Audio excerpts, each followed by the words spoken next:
தேவனுடைய பரிசுத்த நாமத்திற்கு மகிமை உண்டாவதாக. இந்த காலை உங்கள் அனைவரையும் ஆண்டவராகிய இயேசு கிறிஸ்துவின் இன்ப நாமத்தில் உங்களை அன்போடு வாழ்த்தி வரவேற்கிறேன். விண்துளிகள் வாயிலாக இந்த நாளில் சந்திப்பதிலே மிகுந்த மகிழ்ச்சி அடைகிறேன். யோவான் 5ஆம் அதிகாரம் 5ஆம் வாக்கியம் சொல்கிறது, 38 வருஷம் வியாதி கொண்டிருந்த ஒரு மனுஷன் அங்கே இருந்தான் என்று சொல்லி நான் வாசிக்கிறோம். ஒரு மனுஷனுடைய வாழ்க்கையிலே வாழ்வின் கனவு என்று சொல்லி இந்த நாளின் செய்தியின் தலைப்பாக நாம் பார்க்க இருக்கிறோம். ஒவ்வொரு மனிதனுடைய வாழ்க்கையிலையும் பலவிதமான கனவுகள் உண்டு.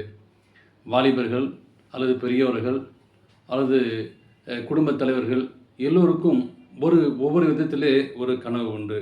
ஆனால் எப்படி வாழ வேண்டும் என்று சொல்லி அநேகர் தீர்மானிக்கிறார்கள்.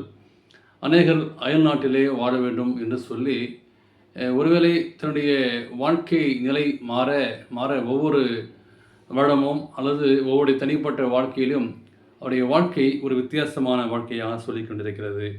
ஆனால் இந்த உலகத்திலே அதன் மத்தியிலே வியாதிகள் வந்து வருகிறது.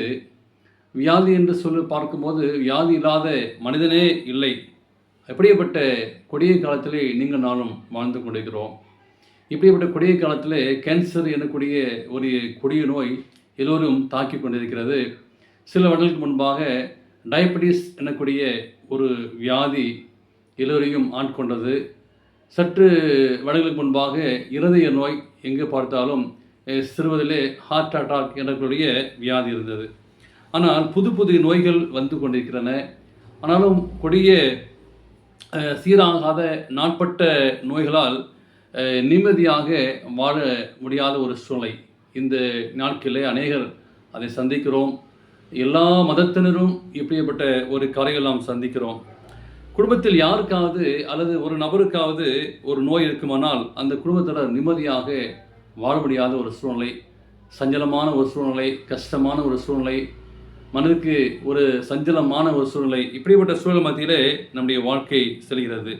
இதனால் தூங்க முடியாத ஒரு சூழ்நிலை இருக்கிறது. உணவு உண்ண முடியாத ஒரு சூழ்நிலையாக இருக்கிறது. ஆனால் நாம் என்ன செய்ய முடியும்? ஆனால் ஒரு மகிழ்ச்சி இல்லாத சூழ்நிலையால் நாம் வாழ்ந்து கொண்டிருக்கிறோம். இதில் அநேக விசேஷமான காரியங்களுக்கு ஈடுபடாத ஒரு சூழ்நிலை வாசிக்கிறோம். அமெரிக்காவிலே வாழக்கூடிய ஒரு விசுவாசி ஒருவருக்கு ஒரு மகன் இருந்தான். அந்த மகன் 22 வயதான போது திடீரென்று ஒரு நாள் ஜுரம் வந்தது. டாக்டர்கள் அவனை பரிசோதித்து பார்த்தபோது 2 சிறுநீரகமும் செயல்படவில்லை என்று சொல்லி அந்த டாக்டர் பரிசோதித்து சொன்னார்கள். இதனால் அதனுடைய பலவீனம் என்னென்று சொல்லி கண்டுபிடிக்கப்பட்டது.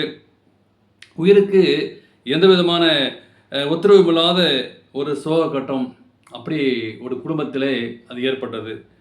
அப்படிப்பட்ட சூழ்நிலையில் தன் பெற்ற மகனுக்கு 4 வருடங்களாக உயிருக்கு போராடி கொண்டிருக்கும் பரிதாப நிலை ஏற்பட்டது. அந்த குடும்பத்தில் தகப்பனும் எல்லோருமே பரிதபிக்கப்பட்ட ஒரு சூழ்நிலையாக இருந்தது. அவருக்கு ஜீவனுக்கு ஒரு மரண போராட்டமான ஒரு சூழ்நிலை இருந்தது. தேவனுக்கு பிரியமான பிள்ளை, பையனுடைய படிப்பும் போய்விட்டது, சந்தோஷம் போய்விட்டது. நண்பர்கள் மகிழ்ச்சியாய் பொழுதுபோக்க முடியாத ஒரு சூழ்நிலையாய் அவன் காணப்பட்டான். தன்னுடைய உறவினரோடு கொண்டாட மகிழ்ச்சியாக இல்லாத ஒரு சூழ்நிலை இருந்தது. விரும்பியற்றை அவனால் உள்ள முடியாத ஒரு சூழ்நிலை இருந்தது. அதன் மத்தியிலே பெற்றோருடைய வேதனை ஆற்ற முடியாத ஒரு சூழ்நிலை.